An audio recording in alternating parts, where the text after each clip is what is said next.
Hey, it's Josh Vergara from Android Authority. What's going on, everybody? And here we are with the other of the two Nexus announcements here at the Google event in San Francisco, the Nexus 5X. In a partnership with LG, we are seeing an update to the Nexus 5 from a couple years ago. And you know what? Talking about the design and the feel right here, it actually feels really familiar. The Nexus 5 had that very plasticky, that sort of soft plastic feel on the back, and that's exactly what it feels like here as well. It also has a very similar lightness to it, but of course the Nexus 5X is bringing some new additions to the ecosystem. Google is updating everything to Android Marshmellow version 6.0, and those features include certain things like the Nexus imprint, which includes this fingerprint reader on the back that will be able to turn on the device with just a simple press of under 600 milliseconds in terms of how long it takes for it to register the fingerprint, wake the device, and unlock it. But we're not going to be putting a fingerprint on there just yet. They do have these codes on here, so Android M, of course, in order to unlock the device. But what we have here is a full HD 5.2-inch display, which feels really nice in terms of size. And I already told you that the design is already getting some pretty high marks from us here because we do enjoy this particular feel. It might not necessarily be the flashiest of materials, but it still is very functional and very easy, very accessible is probably the word that's best used to describe this. Underneath the surface of that full HD display is a Snapdragon 808 with 2 GB of RAM, which might be a little bit paltry compared to all of the other heavy needs that the other devices have. 3 GB might have been better, but that's what you get in the Nexus 6P. Now on the front here, we have a single front-firing speaker here, not the dual front-facing speakers that are found on the Nexus 6P. And if we look on the sides, it does really have that design from the Nexus 5 with this little panel that could be, that separates the front and the back.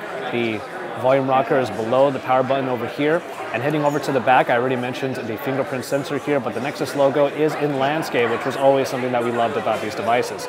The camera package is actually very similar to that of the Nexus 6P. Not only are you going to get almost 13 megapixels, I should say, but it will also provide an updated application that provides a number of different functions, not the least of which is UHD 4K capabilities. Now I'm over in the video portion right now. If I go back to photo, you'll be able to see that HDR Plus is right here and is easily changeable using this one toggle right here. We are going to get our hands on these units soon enough so we can show you really if the camera quality is up to snuff, so we're really looking forward to that. We're taking a look at Android Marshmellow, the updated version of Android OS. Now you also see here that it is a vertical scroll in the app drawer, which is a little bit different, but it does allow you to have your 4 most frequented applications here on the top, which is pretty nice. Recent app screen is pretty similar, but as I go to the recent app screen, we do have a couple of pages here where I'll be able to show you Now on Tap, which is a brand new feature you probably saw at Google I/O earlier on, but it comes stock and standard here in Android Marshmellow. Hold the home button and it'll sense from the screen various portions that are searchable in Google. I know you saw there that the website had something about Marty Friedman, and there it is. It showed up very easily.